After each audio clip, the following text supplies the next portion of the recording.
Okay, so hi. Here we are, us friends. We've got Jerry Nagel, Kathy Jourdain, and me, Tenneson Woolf. We are longtime friends, longtime colleagues. And over the last couple of months, we've renewed our conversations with one another and our connections with one another.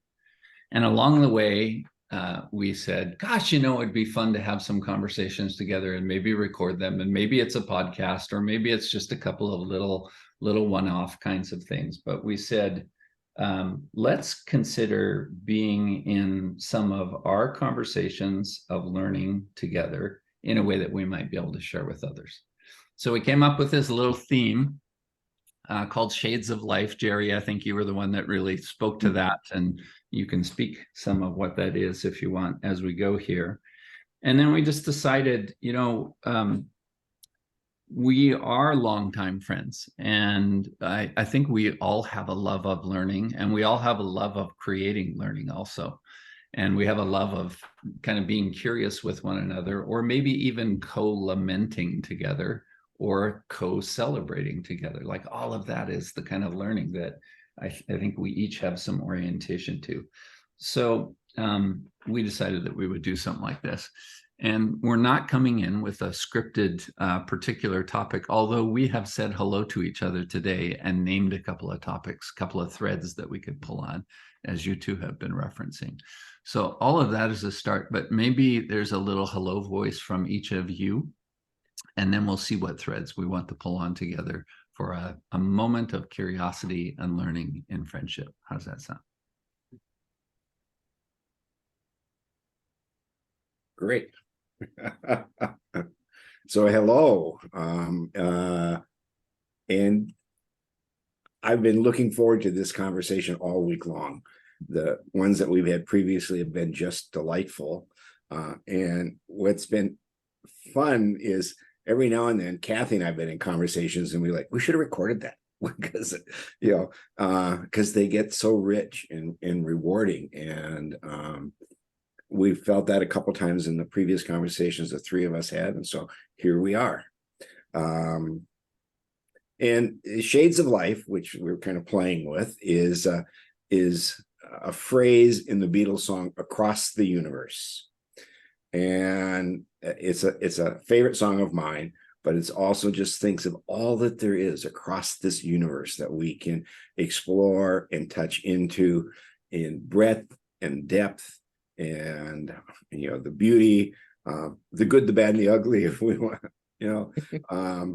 but we all just have these various shades of how our life has transpired, and it's just kind of fun to explore them and see what they mean for us and how they've impacted us. So here we are, away we go. Away we go. I like Shades of Life because I've often thought about life as many rivers kind of flowing at the same time.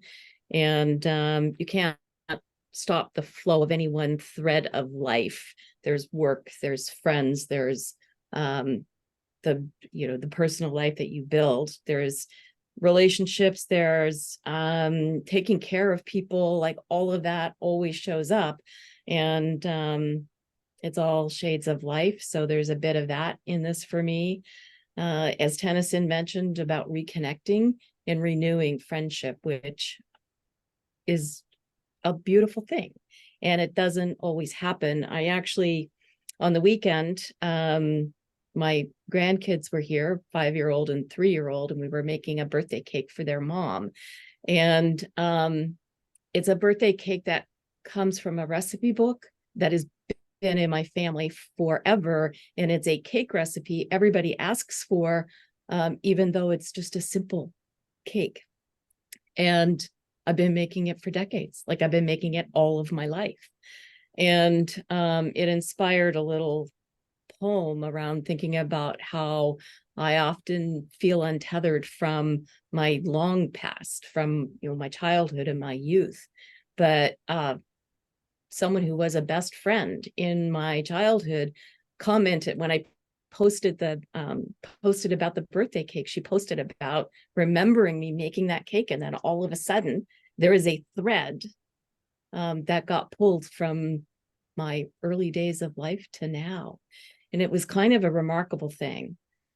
And so hence this idea of pulling threads and tethered or untethered or whatever. And so I feel like this renewal of friendship after a not really an absence, just a not talking That's for a frequent. long time, Yeah. right, is a precious gift. Mhm. Sweet. Well, can I pull a thread from there? Maybe that's what we're doing, is we're just going to pull threads from All right. the existing stories that are out there, because I like the cake recipe part of it, Kathy. And that takes me back a little bit to one of my grandmas. And when you talk about the longer story or some of the longer arcs, I think I'm paying attention to that more lately. Maybe in part because I'm grateful, maybe in part because I miss some folks. But my grandma Ross is the one that I'm thinking of right now. That was my dad's mom. Lena is her name. She died in 2016 it was, and she was 89 years old. And I got to know her well. She was an important figure. And maybe what I would weave in here is that grandma Ross, was one who was so oriented to learning. Like, I think if we could magically bring her back, or maybe the 50-year-old version of herself or the 60-year-old version of herself, and bring her back into the kind of work that the three of us and many others are engaged in, I think my grandma would be so excited. Like, she was a person that kind of steered me as a grandchild, as a grandson, in ways that I think encouraged me to be curious, or encouraged me to connect ideas and try to, make sense of some things together. So I bring my grandma into this, and I think that there's just there's a deep hunger for me in roots. And one form of those roots is, ancestors or known relatives for a time. And I think maybe even this ties into some of the conversation from before we started recording, Jerry, about just stuff going on in the world, including climate change, and lots of complexities are out there. I think I sometimes, like, my brain doesn't know how to handle it. And my emotional self needs to lean on people like Grandma Ross, or some memory of Grandma Ross, so as to try to be like present and maybe contributing in the world in some ways. So I'm curious how that is for you, but I notice I'm leaning on some grandparents and key figures more so lately than before. And I think I've always leaned on them in some way.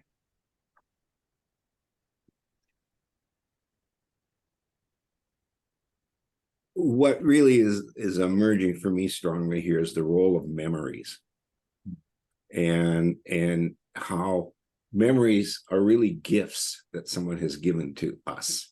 In our book that we've worked on grandparenting, we suggest that people will remember less the physical gifts they got and more the memories of the experiences with grandparents, and how important it is to create those memories.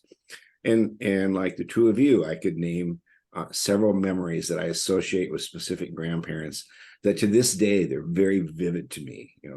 My grandma Gordon sitting on the floor playing games with us. My grandma and grandpa Nagel teaching me how to play cards, and how I learned to count by playing cribbage and pinochle, or my grandma Nagel's spice cake with maple frosting, and my grandpa Gordon's barbershop, and so on. Those are all strong memories that I can go back to readily and visualize. But there's also what's kind of interesting, and I've shared this with Kathy, and I think it's in the book, is the subtleness of some of those memories. I'll be doing something, some project, some thing or other. This happened a lot when I lived at the lake, and I'd be out doing projects, and it would just occur to me, this is exactly how Grandpa Nagel would have done it, or this is exactly how Grandma Gorda would have done it, or whatever. And it wasn't a conscious act to duplicate what I had learned from them. And the same with my dad or my mom. There are these things that I would do that I learned from them that I don't consciously say I'm going to do it just like Dad did or Grandpa did, but I have this awareness in the process that learning happened, and those memories, those neural pathways are pretty strong. And so I think, I don't know what that means in the global issue sense, but I do think that at times when those memories ground me and create that intergenerational thread that gives me hope and makes me realize that I have some responsibility to continue creating the intergenerational thread through my kids and grandkids. Yeah. Interesting. I don't find I'm grounded in memories. I'm grounded in my grandchildren and grateful for them every single day. Grateful to be close by to them so that they can come and make cakes and do sleepovers and watch movies and get into trouble and just stay, because they're present, they're in the moment. They bring me into the moment to be present. And I am very aware that if there's a responsibility for creating relationship, it lies with me. It does not lie with them. And if I don't create those relationships now, I won't have them when the kids are older and I'm older and looking for them. So there's some of that for me. And it's a little bit of the little book of great grandparenting that Jerry referenced. I just wanted to throw the title in there. But also this deep hunger and roots, I find I do have that too. And because I have such a convoluted and crazy family background, which I only began to discover in my mid-40s, it shows up in what I call linear and non-linear. No, direct lineages, like biological lineages and spiritual lineages. And I have practices around that are really important to keeping me grounded and helping me stay steady in the days of these days, the days of Frodo, essentially. What did you say? The days of what? Frodo. The days of Frodo? Oh my gosh. From Lord of the Rings. Oh. Hey, did you have more, Kathy? No, I'm good. Thanks. Is there a value that that you two feel, and I have one too, I think, that kind of connects back into heritage, whether it be bloodlines or other ways of naming that? But is there a particular value that you find yourself living into, and maybe even carrying on to the next generations, the grandkids that you can have close? Is there something there for you? Well, I don't know if this really answers your question, Tenneson, but I realize that one of my love languages is food. And it is cooking. And the kids are, the little ones are, they want to help. And so I can work with them so that they can pour in ingredients and turn the mixer on and off. And I've been cooking for all of my life from a very young age. And it's not a burden for me, but it's something that I love to do. And Jerry and I love to do it, and we do it together frequently. But if that feels like a thread to me, whether I'm doing new recipes or old family recipes, but my grandkids come for a sleepover and their parents are there either the night before for dinner or the next day for lunch. So it's a value of love, and it's a value of care and taking care of the people who are around me, and being really clear about who needs to be in that circle or who is in that circle. Yeah, I'll leave it there. Sweet. How about you, Jerry?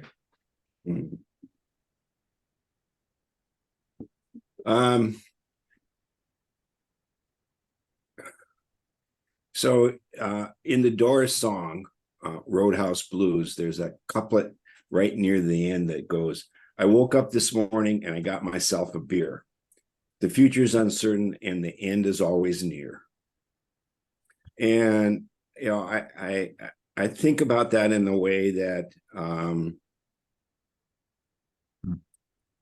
I want to, first off, music is important in my life. And it's become important, and it's important in my son's life and his whole family's life. So there's this value of musical sharing that goes on within that family and me that's really brings us together in wonderful ways. Yeah. My daughter and her partner head in a different direction with things, but there's a joy there. So now I'm getting your question, but there's a joy there for me and seeing something that's mattered to me all my life matter to my son and mattering now to his children. And there are other things too, like cooking. All of my kids love to cook and they're good at it, but they grew up around cooking like Kathy was describing, because it's a love that we have too. So, but there's no expectation they have to like what I like or love what I love. That they can make that choice to step into that and share that or head in their own direction. And they have to, and things that they're very active in that I like, football tools or something like that. I don't even get them, how they work, you know, fantasy football. I don't understand it, but they're all into it. All of them. It's like, I mean, all my kids and partners, like, okay, cool. That's the world I'm not in. But it is lovely to be in when that emerges, that joy of sharing, you know, because the future is uncertain. Yeah. And so let's live in this moment. And the end might be nearer than we think. But I didn't have a beer this morning. I did go bike riding though. How about you, Tenneson? Yeah, my grandpa on my mom's side, Grandpa Billy, he lived to be 98, by the way, and he died in 2015. Super close with him and my grandma on that side. In the last years talking with him, he's like, how's it going, Grandpa? How are you doing? It was usually by phone because he lives up in Edmonton and I'm down in Utah. But how's it going? And he'd say, well, I'm still on this side of the ground. You know, he'd say stuff like that, right? But I think that there's lots of values that come out of it for me too. It's kind of fun to think of. Kathy, in your stories, as you two know, I'm a soon-to-be first-time grandpa here, and got a granddaughter coming through my daughter in the next couple of weeks here. And I don't think my heart's, well, let's see. No, I'll say it differently. I think my heart is ready. And oh my gosh, there are pockets of fullness that go with that sort of wallop me sometimes. Something about you talking about, you know, cooking, and I'm kind of getting this image a little further into the future now for me, but of granddaughter, oh gosh, grabs me. Granddaughter standing on a chair next to me, you know, at the counter, and it's like, okay, let's put some of this in the bowl, you know. So that feels kind of fun. And I have those memories with my grandma. So the grandma that goes with the grandpa I was just speaking of, Fern is her name. She lived to be 95. So got some long genes there in the family. But grandma was a person, it's like we were, most of the time, we grandkids were invited to come in and be part of stuff. Of course we're going to do it together, you know? So I have those memories of standing on the chair and being the one, you know, trying to pour in a teaspoon of this or a cup of that. But there's a sweet value in there, right? Because I like to take those stories and say, what's that got to do with contemporary life? Something about being together, or let's do it together. That's a pretty simple value that a lot of people have. And it's also like a pattern that I think people like us are encouraging people to be in, right? So there's that one. And then I think of my grandpa also, Grandpa Gould, that one, still on this side of the ground. because he was I got to camp with my grandparents quite a bit, me and my sister and two cousins, so the grandkids at that time of life. And, we were the family that went in a little pop-up tent trailer into British Columbia, and we'd stay for a week amongst the other bigger campers. We were the small potatoes people. But when we left, my grandpa was really determined. The value that came from him is we need to leave the campsite better than we found it. Mm-hmm. For us grandkids, that meant picking up the gum wrapper or the cigarette butt that was there before we even got there, and we complained about it, and grandpa said, no, you still need to pick it up. He was committed to that, and I'm really glad to know that from being with him. Again, connecting that into the broader contemporary life of things, it's not a bad narrative just to say maybe we could do a few things or be a few things or undo a few things to leave it better than we found it. I love tying that back into, the felt memory of a human. I'd like to flip this conversation for a moment. Flip it. So one of the catalysts for the book was conversations that Kathy and I had with a friend of ours, Lemoyne, who is an elder from Rosebud. And Lemoyne and our friendship deepened when we realized that we'd both been raised substantially by our grandparents. And so in a conversation one day with Lemoyne, he's like, our grandchildren are teaching us how to be grandparents. And so the flip for me is what's the reverse of my passing on things to my grandchildren to what can I learn from them? Good one. And broader than just being a grandparent, what can I learn from them about being a good person, and a loving person? And it's ongoing, because the range of my grandchildren are from 6 to 15. And so the perspectives are quite different. But it's been fun with the two youngest ones now because they're so curious about things. They're curious about life and death and God and why somebody does something this way and that way. They're really, and so a lot of our work comes from a social constructionist background, which is that who we are is constructed in relationship with others. And so who I am is being constructed in relationship with my grandchildren as much as who they are is being constructed in relationship with me. And I think it's really important to be open to what one can learn from their grandchildren, as much as assuming my role is just to be the teacher. I'm also a learner here. I'm a student here. One of the, before we sent our shareable version of the book off for people to read, one of the things that I was abundantly aware of is how our worldviews are reflected in what we wrote. And not everybody is going to find it a grandparenting book that's great for them, because they won't have similar values, kind of linking back to what you said, Tenneson, about values. And it's like, because we're all about how do we be inclusive? How do we be supportive? How do we support the parents in their parenting role?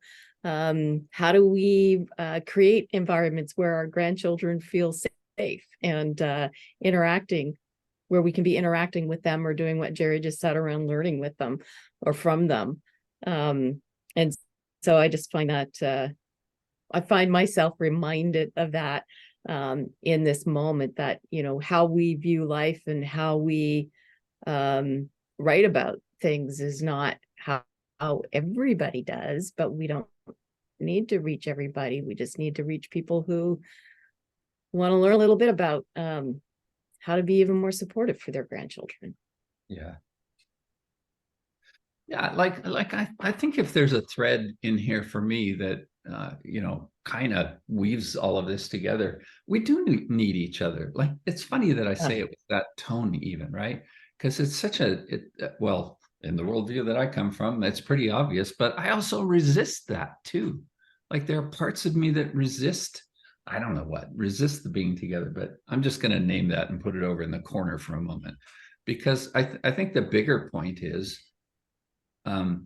yeah, and I'm trying to bring it into, gosh, we're humans trying to do reasonably good things in contemporary life and the lives that we have. There is something about, excuse me, being able to go together.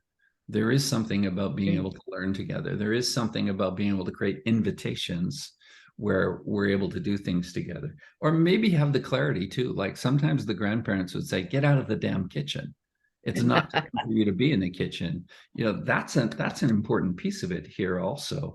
So I'm good for the clarity of that kind of stuff. But the overarching movement, I think, is maybe it's part of the social beings that we are living in rather complex circumstances, um, trying to reclaim some decency about how we stay in relationship together and how we encounter both problems and dreams together. I mean, that's a good narrative thread in some facilitation work. Why are we in the room? Why are we going to spend this day together? Why are we going to spend this, 6 months together? Any of that stuff. I think that's one of the threads, and I love tying it back to, some pretty loving characters in our lives. And then that just makes me want to tie it right back to being curious with friends. Mm-hmm. Reconnecting, like your word, reclaiming, like in a way we've reclaimed elements of a friendship that had gone dormant for a little while, and yet like here we are in these deep conversations about shades of life. I like that.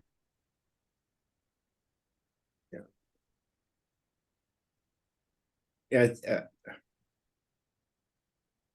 One of the things that's been fun to observe in this, connecting with each other, is to watch my grandchildren or the children around them, their friends and peers, sort of walk through the world in a very different way.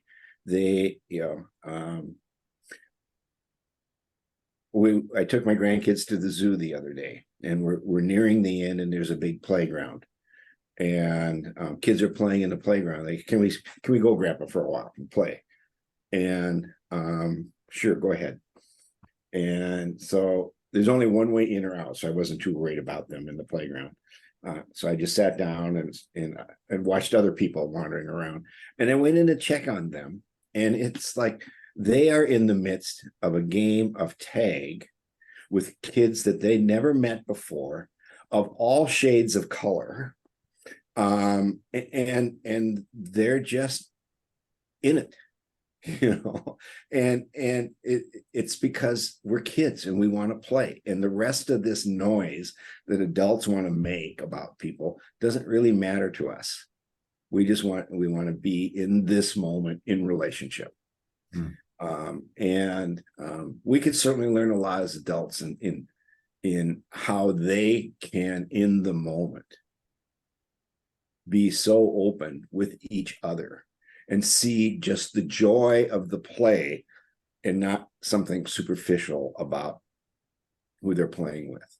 Jerry, do you, Jerry and Kathy and Tenneson, do you find that you are more receptive to such simplicity at this phase of life?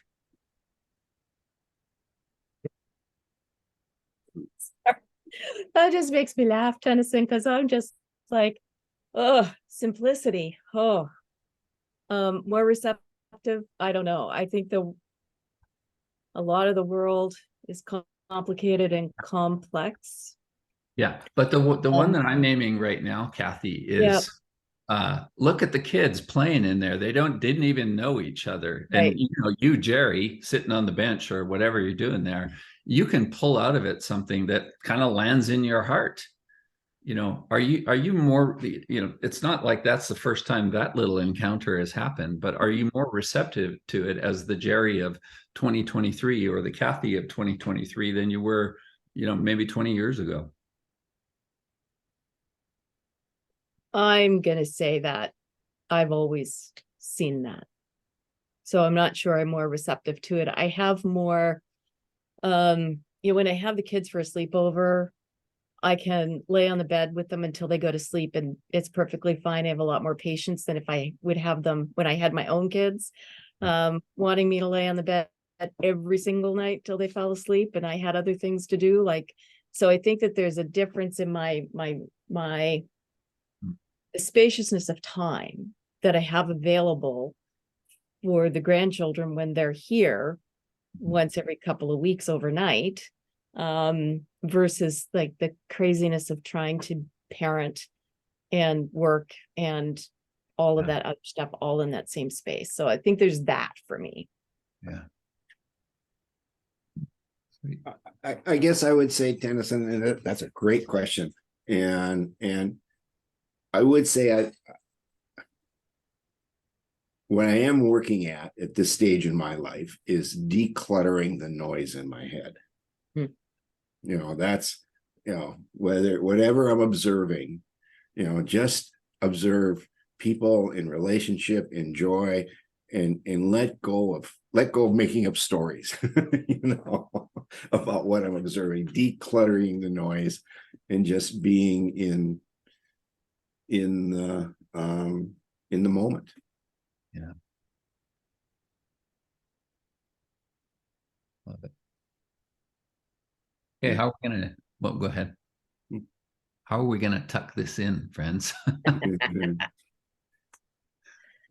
Well, I find it fascinating that we've ended up really focusing on grandparent-grandchild relationships in this particular thread around relationships and friends in the many shades of life. So clearly there's something present for all of us in that. And, I come back to this deep hunger and roots. And I think really that's all about relationships, whether we're talking family relationships, friend relationships, relationships with nature or other aspects of being in the world. So I kind of like that. And I'm fascinated by that's kind of where the bulk of this conversation has landed today. Yeah, I think me too. Maybe in a way of just speaking some last words for me anyway, is there's kind of like a thread here of a thread and an invitation, I think, to remain open in heart. I feel that. And there's different probably expressions or phrases that have come along the way today. I am thinking, Jerry, of you referencing earlier something about being a student here. Like one expression of being open in heart is to remain a learner. I'm learning here. And gosh, I love actually showing up that way. And I love it when I'm welcome to show up that way. And then decluttering the noise, Jerry. I just relate to that one also. Gosh, there's just oodles of noise that is both outer and inner, right? And I relate to a desire to be in some deliberate decluttering of that kind of stuff. Kathy, in your naming, you put together a nice little thread there about 10 minutes ago on the shades of life, like it was a good, that's the ending line kind of thing. But I like the way that you name that, the hunger for the roots that you just spoke. And I think if I'm adding something to that, it's the hunger for the roots and the realness. I have that hunger. I think many humans have that hunger. Some are not able to articulate it, but it seems like there's an inherent desire to, find some other ways to get back to what matters. All of that is to say, like, this little conversation together is refreshing. If I go back to the heat that we started with, probably before we started recording there, but the hot temperatures, there's something about this conversation. And yes, it's evolution, Kathy, into kind of parenting, grandparenting stuff that it feels quite refreshing. I'm appreciating. Yeah, I just want to build on that, Tenneson, because it's what was going through my mind. And so just to reaffirm, we had no idea where this conversation was going to go when Kathy hit record, and it went where its life wanted to go. And as you in your little introduction we played with this a little bit prior to this first recording, just to see where conversations would go.